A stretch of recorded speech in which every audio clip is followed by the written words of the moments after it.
Quem nunca abriu um livro de matemática e olhou aquele bloco de teorema, demonstração, lema, proposição, olhava para aquela coisa muito abstrata, quase sem figura, somente linguagem matemática e um monte de rigor e ficou completamente perdido. E como é que eu fiz durante a minha etapa de transição para sair de uma pessoa que não conseguia lidar bem com a abstração e que ficava frustrado com isso, até um ponto em que eu passei a todo mundo que faz algum curso de exatas, seja no ensino superior mesmo, ou se prepara em matemática no alto nível, no ensino médio que seja, passa por essa etapa de transição onde você tenta lidar com a quantidade de abstração que tem ali e geralmente fica frustrado, porque é quase como se estivesse num idioma diferente, numa linguagem que não é acessível para você. Um tempo atrás eu fui no podcast do Lutz e eu falei que é análogo a você estar pegando ali um poema escrito em mandarim. Tem muita coisa bonita ali, mas que não é acessível para você, porque você pode não saber mandarim, por exemplo, uma coisa completamente análoga, né?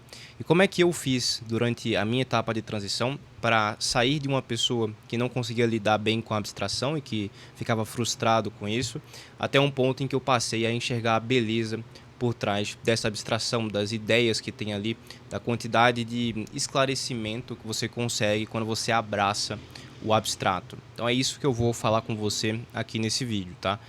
O primeiro contato que eu tive com a matemática mais rigorosa foi quando eu entrei no ensino superior e eu comecei a usar os livros do ensino superior, né, de cálculo 1, por exemplo, de álgebra linear, que é uma matéria extremamente abstrata. E quando eu parei para olhar aquele monte de texto, um monte de demonstração, um monte de lógica e coisas que eu não tinha acesso, eu falei, tá, eu não sei isso daqui direito, eu preciso melhorar. Eu tive uma base boa na escola, porque eu fiz turma ITA, mas isso não foi suficiente. Então, o que é que eu posso fazer para conseguir lidar com isso daqui melhor? E o primeiro passo que eu dei foi aprender as técnicas de demonstração, tá? Para você conseguir lidar melhor com lógica, não tem jeito, você precisa aprender as técnicas que os matemáticos usam para poder desenvolver aquilo dali e conseguir acompanhar um raciocínio, até para eu mesmo conseguir redigir, né, e escrever ali demonstrações melhores. Então, o primeiro passo que eu diria para você tentar executar para conseguir acompanhar melhor esses raciocínios e ficar mais acessível para você as ideias que tem ali é aprender as técnicas de demonstração. Eu mesmo tenho um e-book chamado Técnicas de Demonstração, onde eu ensino essas coisas para você de forma bem rápida. Ele custa só R$ 17, é bem acessível. Se você quiser, você pode escanear o QR Code que aparece aqui na tela ou acessar depois do vídeo acabar a descrição, que eu vou colocar o link lá. Alternativamente, tem um livro muito bom, escrito em inglês, que é o How to Prove It. Ele mostra, de modo geral, as técnicas de demonstração com uma série de exemplos. É um livro maior, mais robusto, um tanto mais caro, mas que vocês podem buscar aí também caso você queira se aprofundar ainda mais nesse tema, né? Eu sugiro o meu livro para você que às vezes não tem nenhum conhecimento nisso e quer resolver rápido a sua dificuldade com demonstrações. Então, o primeiro passo, aprender as técnicas. Depois que você está mais familiarizado com essa linguagem matemática, com a forma como os matemáticos se expressam para poder provar as proposições que estão diante deles, você já consegue passar a ler com mais naturalidade o texto que está ali. E aí vem um processo de humildade mesmo, né? De você conseguir parar para olhar o livro depois que você abriu o início ali do assunto e pensar assim, cara, eu não sei o que está escrito aqui, é algo completamente novo para mim. Eu sei que tem coisas que têm ideias muito intricadas, ideias complexas, mas eu estou disposto a aprender. Estou disposto a abrir o livro aqui e passar algumas horas do meu dia tentando desvendar o que está acontecendo aqui. Eu estou disposto a errar, eu estou disposto a me sentir burro no começo, eu estou disposto a fazer pesquisas, eu estou disposto a falar com amigos, a falar com professores, com um monitor, eu estou disposto a fazer o que for necessário para aprender e ficar mais inteligente. Se você adota essa postura, se você reconhece um pouco da sua pequenez e não entender aquelas ideias ali, mas ter curiosidade, né, ter esse drive mesmo para conseguir aprender, já é a mentalidade que você precisa ter no início para conseguir lidar melhor com a abstração, tá?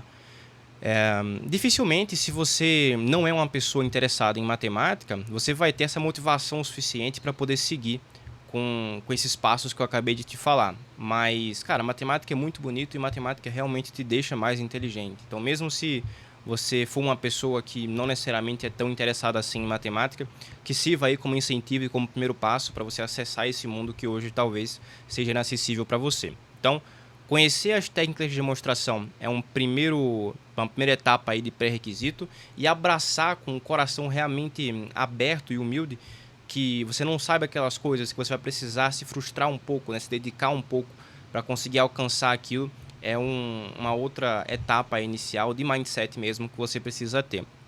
Depois que você fez isso, o único ingrediente que falta mesmo é o tempo.